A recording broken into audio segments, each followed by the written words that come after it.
If you work in university maintenance, Granger considers you an MVP because your playbook ensures your arena is always ready for tip-off.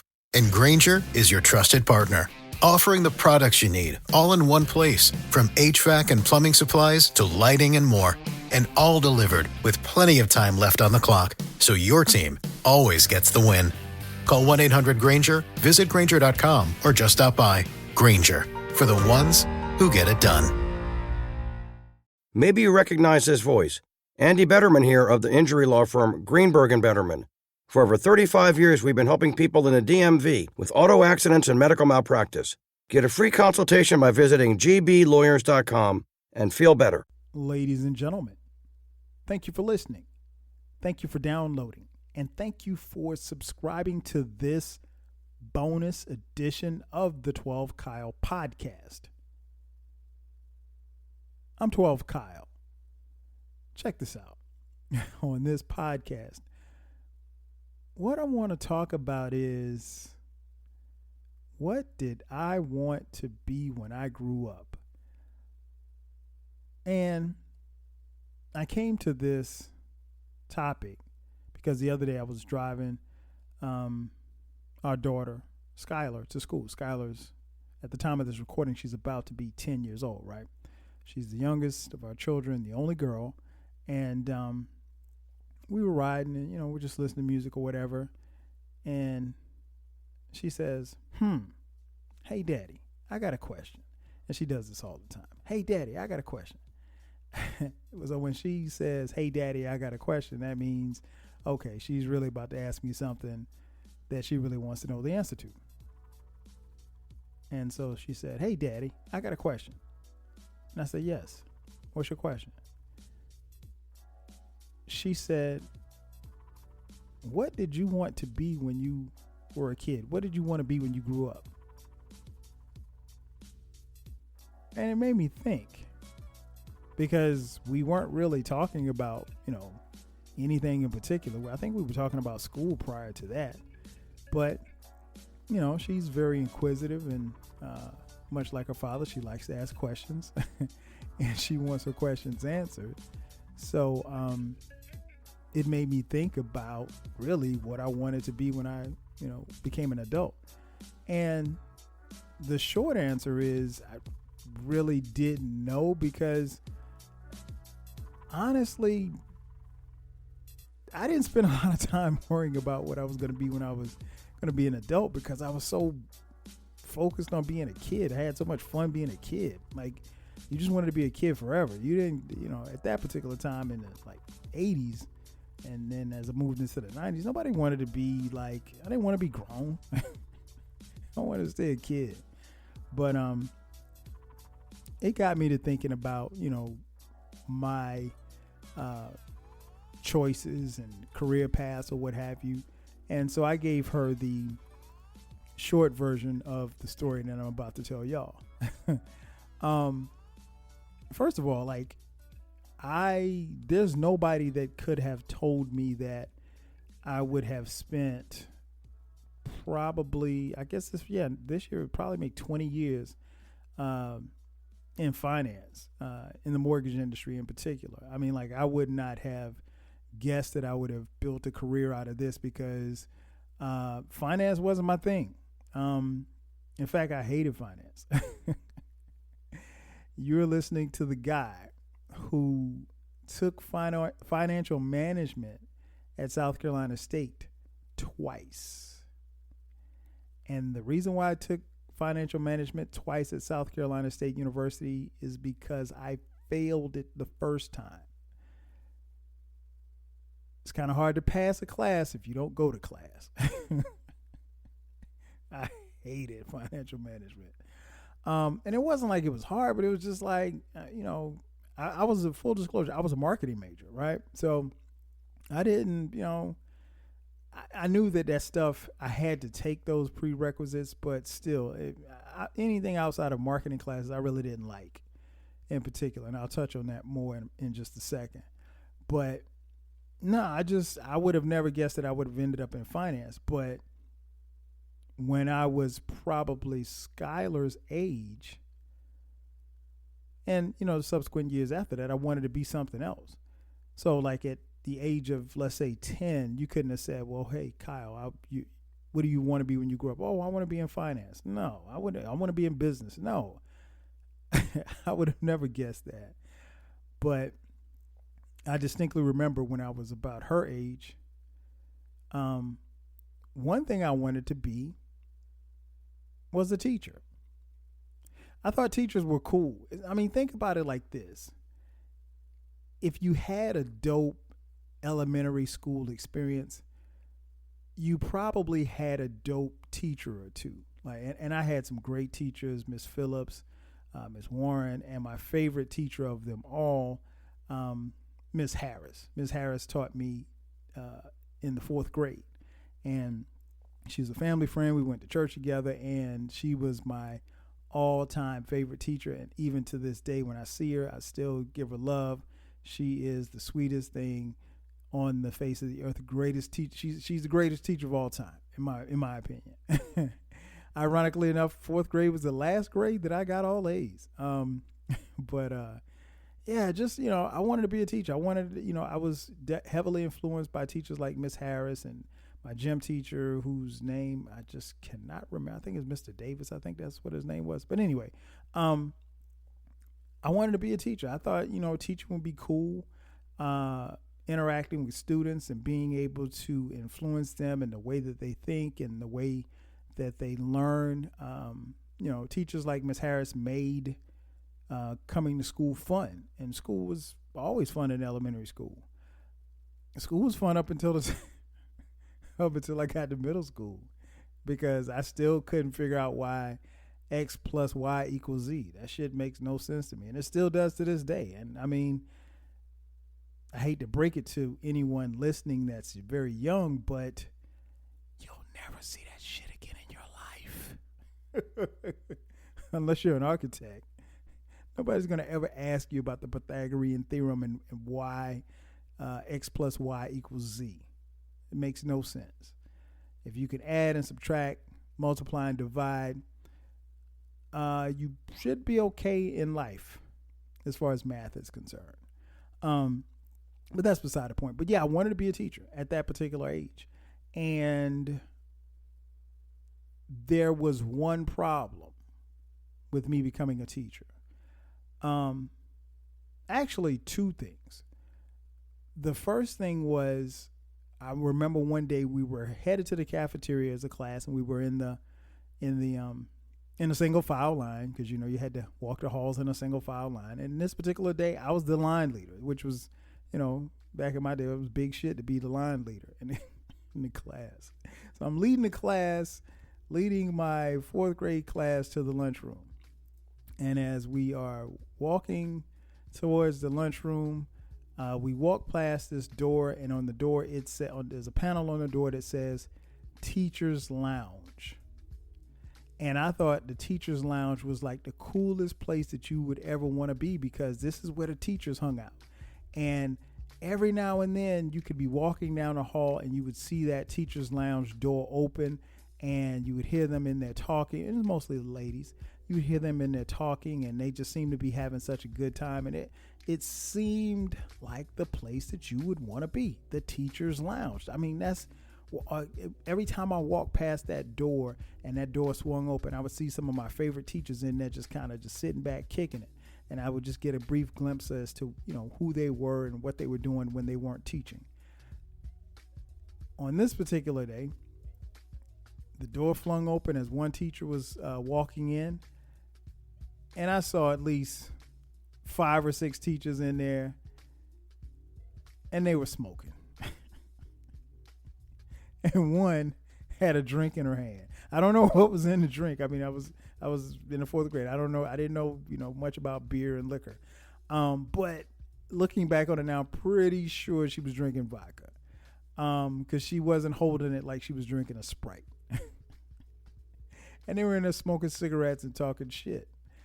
And in the 10 seconds that I was able to glance in there and smell that smoke, I got completely turned off by the Teacher's Lounge. And I said, nah, I don't think I want to be a teacher. Because maybe the Teacher's Lounge ain't as cool as I thought it was. And then the second reason why I realized that I didn't want to be a teacher was something that actually became quite obvious to me. I didn't like kids. I mean, I like the people in my class for the most part, but I just kind of looked around. I'm like, do I really want to deal with people with these little brats with these bad attitudes and, snotty noses and all kind of stuff? Nah, I didn't want to do that. Hell no. So probably by the time I left elementary school, I realized that I was not going to be a teacher once I grew up. The second career move that I had was I wanted to be a veterinarian. I wanted to be a veterinarian because at that particular time in my life, and even to this day, I love animals. Grew up, had dogs, had a cat once named Spunky, which I hated. I mean, he wasn't my cat. He's my cousin's cat, but my cousin lived with us, so there you go. But, had fish, and, just I had a love for animals. I loved snakes as well. So I figured, well, hey, what better way for me to get a snake would be to become a veterinarian. And I ran this idea past my mom, like, hey, Mom, I want at some point in time to become a veterinarian, and I think I should have a pet snake. And my mom proceeded to tell me, hell no. And not only did she say hell no, but she said, you're not bringing no snakes in this house.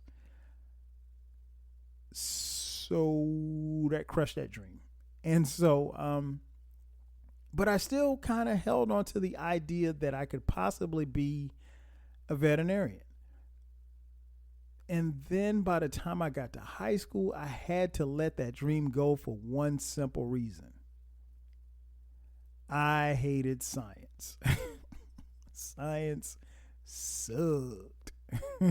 Biology sucked. I wish I had more thumbs so I could give it more thumbs down, because biology was terrible. It was trash. So yeah, I kind of quickly realized, like, you can't be a veterinarian if you don't really like science. And if you're not really that fond of math, you're probably not going to go the veterinarian spot. So that was career choice number 2 out the window. By the time I got to the end of high school, going into college, into my freshman year, I really wasn't sure what I wanted to major in, right? I'd already accepted my position to go to South Carolina State University. And so I had to declare a major. I wanted to declare a major before I stepped on the campus. So I wasn't sure, and I was talking to some people. I talked to my dad, and my dad was like, well, hey, I have a friend who's, he's an accountant. He can come by and talk to you about business and such and such. I was like, okay. So the guy comes by, and we start talking or whatever. And he's telling me, he said, man, I think you'd be a great accountant because you're sharp, you're witty, you're blah, blah, blah, blah, blah. And I was still in the back of my mind. I'm like, okay, as long as X plus Y doesn't equal Z, I'm okay. And so subsequently, when I enrolled at South Carolina State University, I put down that I wanted to be an accountant because it, from what he told me, it sounded pretty easy. And then I realized I hated accounting. I realized I really hated accounting. And that was the first semester of my freshman year. I was like, no, I'm not doing this. Because I saw all of the other classes that you have to take. And even though, again, I was very fond of the School of Business, Belcher Hall, that's, one of my favorite places to be on campus. I absolutely hated macro and microeconomics. I would rather watch two roaches race than to ever sit in another macro or micro class. And I kid you not, I earned the C's that I got. cheated a couple of times, but I earned the C's that I got. But nonetheless, I realized quickly after, like I said, midway through my freshman year that accounting wasn't going to be it. So I did some more research, started, asking some questions, and I settled on marketing. And marketing really fit me and my desires and my plans. So, that's where it was. It was like, okay, well, I'll just, go into marketing. And I really started thinking about international marketing, but one problem. I only took 2 years of Spanish, right? So I don't, if you speak to me in Spanish, I could understand you, but you would have to talk to me like this for me to understand. So, and nobody speaks Spanish like that. And I always said I would go back and, take more courses and become fluent in Spanish, and it never happened. So, that kind of went out of the window too, but settled on marketing, got a marketing degree from South Carolina State University. Actually, I have a minor in broadcasting. But, full disclosure, never had a marketing job after graduation. Well, no, I take that back. I worked for the phone company. Was it Bell South? It's now AT&T, but I worked for Bell South. I did a little marketing for them, but nothing major. But, the idea of having a big marketing job and, sitting behind a desk, with a corner office and, taking trips all across the country on business, that never happened. But I think the biggest thing that I took away from my experiences in trying to figure out what it was that I was going to be once I grew up was my experience at South Carolina State taught me to be one thing: a hustler. And that's exactly what I became, a hustler. Not a hustler in the sense of peddling pharmaceuticals throughout the world, but a hustler in a sense of being able to be resourceful. I think that's, and while it's no knock on anybody else, I think that's one of the biggest things that you take away from going to an HBCU, historically black college and university. For me, it was South Carolina State University, but it doesn't matter if it's SC State, Howard, Grambling, Southern, Alabama A&M, or Mississippi Valley State. It doesn't matter. The one thing that you're taught is how to be resourceful, and that's a part of being a hustler. And I think that's bred within you, and you learn how to make the most of what you have, because sometimes you may not have everything. I might have one stick, and there might be another stick over here, but I have to put these, all of the sticks together to make something happen, to build a house. And you find a way. You either find a way or make a way. That's a famous saying that you hear on a lot of HBCU campuses. But yeah, it taught me to be resourceful, and it taught me how to be a hustler. So in a sense, while my job title doesn't say, director of finance, or it doesn't say financial hustler, in essence, that's what I grew up to become, a hustler. And the reality is, for as much as I've carved out a pretty nice career, if I do say so myself, I've managed to earn a decent living. Contrary to what my boy King Germ from the Frocast thinks, I'm broke. I ain't got no money.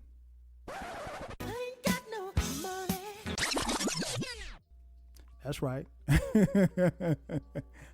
All my money goes to my kids and my wife. But I've been able to carve out a nice career, and I would not have thought in the 70s or the 80s or even in the 90s that this would have been something that I would have, been able to do. But, again, it goes back to my teachings and things that I learned at South Carolina State was to be resourceful, to be a hustler. And so, ultimately, there are other things that I want to do with my career. So, to answer Skylar's question, I'm still trying to figure out what I want to be when I grow up, because in a lot of ways, I'm still a kid. That's going to do it for me. Ladies and gentlemen, thank you for checking out this bonus edition of the 12 Kyle podcast. Be sure to subscribe to the podcast. This podcast drops every Thursday at midnight. From time to time this year, we will drop bonus coverage just like this one on Sundays at midnight. That's going to do it for me. I'm your boy 12 Kyle. I'll catch you guys next time. 5,000. When you manage procurement for multiple facilities, every order matters. But when it's for a hospital system, they matter even more. Grainger gets it and knows there's no time for managing multiple suppliers and no room for shipping delays. That's why Grainger offers millions of products in fast, dependable delivery, so you can keep your facility stocked, safe, and running smoothly. Call 1-800-GRAINGER, click Grainger.com, or just stop by. Grainger, for the ones who get it done. If you work in university maintenance, Grainger considers you an MVP because your playbook ensures your arena is always ready for tip-off. And Grainger is your trusted partner, offering the products you need all in one place, from HVAC and plumbing supplies to lighting and more. And all delivered with plenty of time left on the clock, so your team always gets the win. Call 1-800-GRAINGER, visit Grainger.com, or just stop by. Grainger, for the ones who get it done.